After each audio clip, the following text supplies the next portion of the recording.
Good morning, my brothers and sisters. Welcome to episode 62 in Be With Me. We're going to talk about subjection today. The section is from Romans chapter 13, verse number 1. The title here is Submission to Authorities. That'll get your attention. Let me read, and then we'll talk about it. Let every person be subject to the governing authorities, for there is no authority except from God, and those that exist have been instituted by God. Therefore, whoever resists the authorities resists what God has appointed, and those who resist will incur judgment. Yikes. For rulers are not a terror to good conduct, but to bad. Would you have no fear of the one who is in authority? ? Then do what is good, and you will receive his approval, for he is God's servant for your good. But if you do wrong, be afraid, for he does not bear the sword in vain, for he is the servant of God, an avenger who carries out God's wrath on the wrongdoer.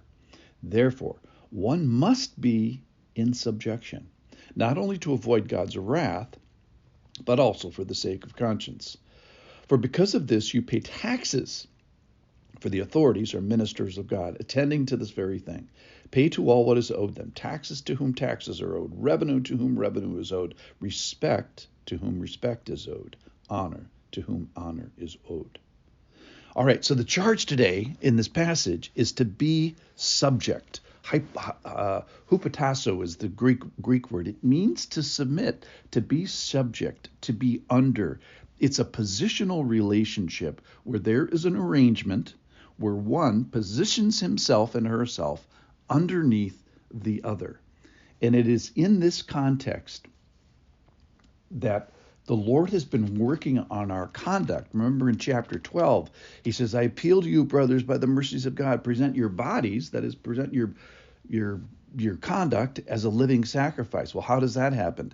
It happens by a transformed and renewed mind. So we started with our mind, and now we're changing our behavior. And one of the things he wants us to assess regarding our behavior is our opinion, not our opinion, but our behaviors with regards to subjection. So back up the bus 40,000 feet. God invented authority, and there is a blessing to living under civil authority. Verse 4 says that the person in authority is God's servant for your good. Now, everybody may be bristling right now and saying, hey, there can be abuses of this, and government certainly can abuse its position. But that's not what this passage is talking about. This passage is talking about citizens abusing their relationship with authority. So it's not the government here that's being criticized, even though that's a matter for a different day. The point here is today is citizens can be abusing their position underneath the authority of their government. So we have no rocks to throw unless we're throwing in that at ourselves here. And it's not to say that all officials must be Christian, because any official can be doing a godly, I'm using a small g for that, can be doing a godly job. It is under the common grace of God that this is taught. All right, so everybody is subject. Everybody is in order. Everybody is under some sort of subjection and authority. If you want to study this, 1 Peter chapters 1 and 2 and 3 are the best ones, in my opinion, for this. And we find there that everybody is subject, for the Lord's sake. So the point is everybody aligns themselves under God, and then, oh, by the way, there's a subjection in God's order. So that would include the human institutions, it would include marriage, it would include children and parents, it includes the workplace, husbands and wives. So there's an order that everybody has a subjection to. It is a godly thing. It's the order of the Lord. And let's thank the Lord for the order that he does, that he establishes in the world today. It allows us to thrive. It allows us goodness. Overarching, the big umbrella is that we are subject to the Lord. And that orders our relationship with government, and our relationship in marriage, and our relationship in bosses, and our relationship in the family.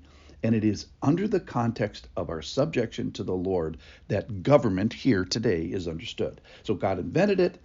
It's here to help us, and it's here to order us and allow us to thrive.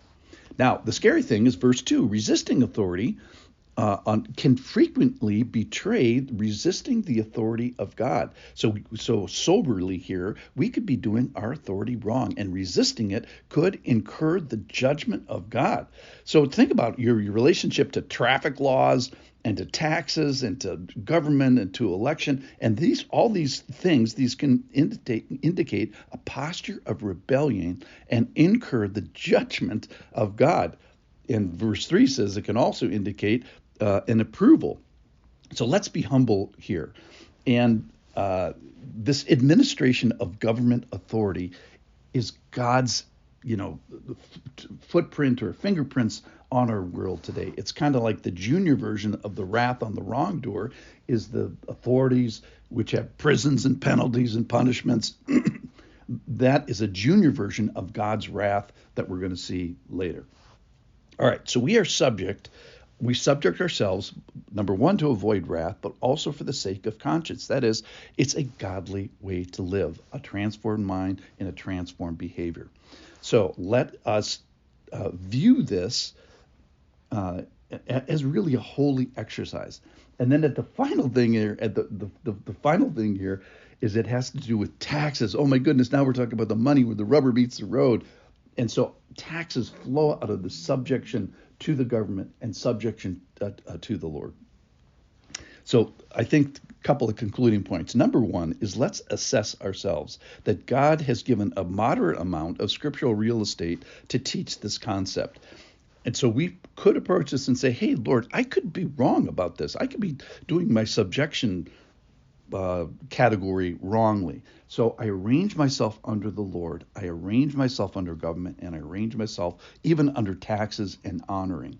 So number one here for me is thank you, Lord, for the order that has flown to the church, has flown down to the family, that flows down to the workplace, flows down to marriage, and flows down to here, government. So the charge today is to be a great citizen both of the Lord's kingdom and then the kingdom and the government that you're living in.